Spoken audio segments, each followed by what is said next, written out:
Assalamualaikum warahmatullahi wabarakatuh. Kita ketemu lagi dalam keanekaragaman hayati Indonesia. Kita akan memperlihatkan ini ada bunga-bunga yang terdapat di Indonesia. Dan ini ada hewan, ya, hewan ciri khas ya yang ada di Pulau Komodo, Indonesia. Nah, ini adalah peta daripada Indonesia, ya.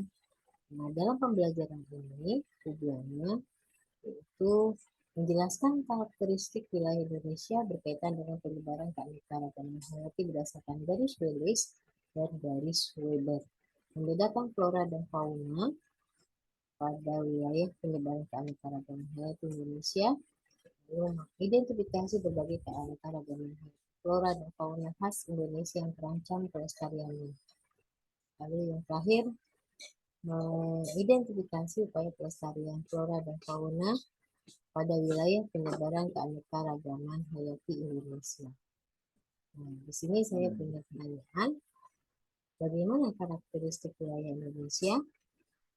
Apa penyebab keanekaragaman hayati Indonesia tergolong tinggi? Lalu yang ketiga, Indonesia memiliki keunikan keanekaragaman hayati jika dilihat dari pola penyebaran yaitu terletak di zona yaitu terletak di antara zona geografis, zona apa sajakah itu? Oke, mari kita berdiskusi. Nah, ternyata negara ciri khas dari karakteristik wilayah Indonesia itu adalah negara kepulauan beriklim tropis, di antara dua benua Asia dan Australia, dan salah satu negara mega biodiversitas di dunia. Pusat keanekaragaman hayati kedua terbesar di dunia setelah Brazil. Hutan hujan tropis Indonesia kaya akan flora dan fauna tingkat endemis yang tinggi. Terumbu karang di laut Indonesia memiliki keanekaragaman tertinggi di dunia. Perhatikan di sini kita lihat faktor apakah yang mendukung tingginya biodiversitas. Kita bahas satu persatu. Nah, pertama yaitu terletak pada dua kawasan geografis Oriental dan Australia. Karena di sini memiliki kekayaan dan jenis hayati Asia sebagai hayati Australia sebagai modal keanekaragaman. Lalu merupakan negara kepulauan yang memiliki berbagai tipe fotografi yang dapat berfungsi sebagai penghalang perpindahan anggota berbagai jenis hayati. Lalu terletak di daerah tropis yang merupakan salah satu sasaran migrasi satwa dari belahan bumi utara dan selatan. Ini mendapat tambahan kekayaan hayati dari pelaku migrasi.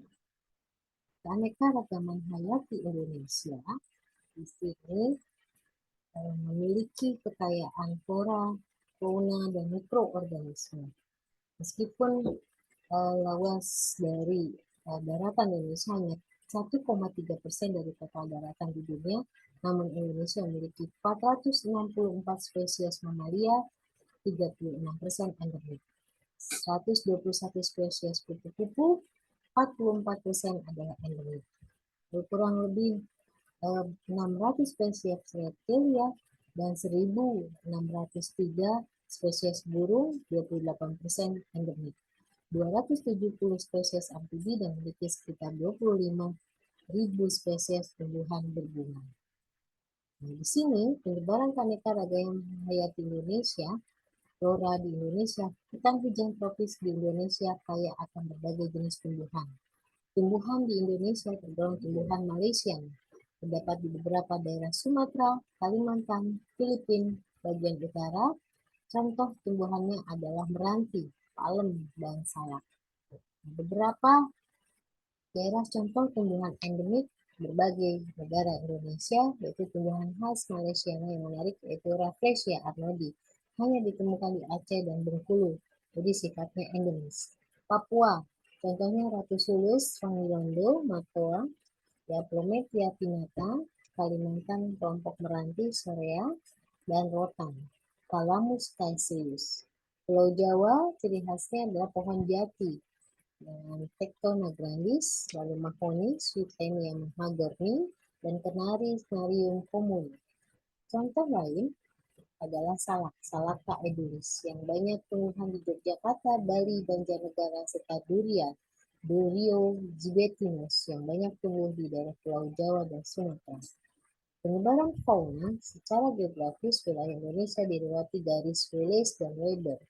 Garis Wallace dan Weber, yaitu garis-garis khayal tersebut menunjukkan adanya perbedaan antara penyebaran hewan fauna di Indonesia.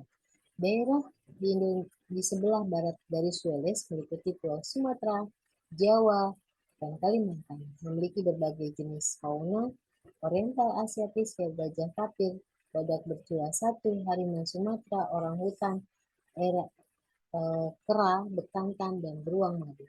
Suku fauna oriental dimiliki dengan hewan manusia yang berukuran besar, berbagai macam kera, dan ikan air tawar. Di wilayah sebelah timur garis Wallace hidup fauna Australis, yaitu berbagai jenis burung dengan warna bulu menarik tapi tidak dapat berkicau, misalnya kasuari, cendrawasih, nuri, dan patut. Ada pula beberapa jambul dan beberapa jenis hewan berkantung, misalnya kanguru pohon. Jenis fauna yang lain adalah babi rusa, kuskus. Daerah di antara dua garis Wallace dan Weber merupakan zona peralihan atau wilayah Wallace. Semakin ke timur dari garis Wallace, jumlah fauna oriental semakin berkurang. Sebaliknya, semakin barat dari garis Weber, fauna Australia semakin berkurang. Marsupilia dapat ditemukan di daerah Wallace dan burung pelatuk oriental juga dapat dijumpai di sebelah timur Wallace. Hewan-hewan oriental misalnya burung hantu, bajing, dan babi rusa melintasi garis Wallace sampai ke Sulawesi. Hewan Australia yang lainnya, misalnya anoa, maleo, tarsius, dan beberapa hewan tersebut adalah hewan-hewan khas Indonesia. Beberapa jenis asli Indonesia yang sangat ini terancam punah adalah orang utan, endemik di Sumatera dan Kalimantan, komodo, endemik di Pulau Komodo, badak bercula satu, endemik di ujung kulon, Jawa Barat, dan anoa endemik di Sulawesi. Pelestarian keanekaragaman hayati Indonesia ini perlu dilakukan karena menurunnya keanekaragaman hayati menyebabkan semakin sedikit pula manfaat yang dapat diperoleh manusia.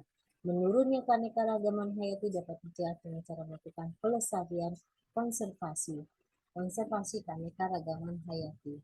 Konservasi keanekaragaman hayati di Indonesia diatur oleh Undang-Undang Nomor 5 Tahun 1990 tentang konservasi sumber daya, Undang-Undang Nomor 23 Tahun 1997 tentang pengelolaan lingkungan hidup dengan 3 asas, yaitu tanggung jawab, berkelanjutan, dan bermanfaat. Konservasi keanekaragaman hayati dapat dilakukan secara in situ maupun ex situ. Pelestarian in situ adalah usaha pelestarian konservasi yang dilakukan di habitat aslinya, yaitu dengan mendirikan cagar alam, taman nasional, suaka marga satwa, taman hutan raya, dan taman laut. Contohnya cagar alam Rafflesia di Bengkulu dan suaka marga satwa Pulau Komodo. Pelestarian ex situ adalah usaha pelestarian yang dilakukan di luar habitat aslinya, yaitu dengan mendirikan kebun raya, taman safari, kebun koleksi atau kebun binatang, contohnya Taman Safari Puncak dan Kebun Raya Bogor. Perlukah melakukan konservasi keanekaragaman dan flora dan fauna? Itu adalah jawaban kita semua, bahwa kita perlu melakukannya sesuai dengan undang-undang yang kita tadi bahas. Pohon akasia di samping beluntas, makan buah naga di balik papan. Indonesia sebagai megadiversitas, mari kita jaga dan lestarikan. Terima kasih. Itu pemaparan saya. Wabillahi taufiq wal hidayah. Assalamualaikum warahmatullahi wabarakatuh.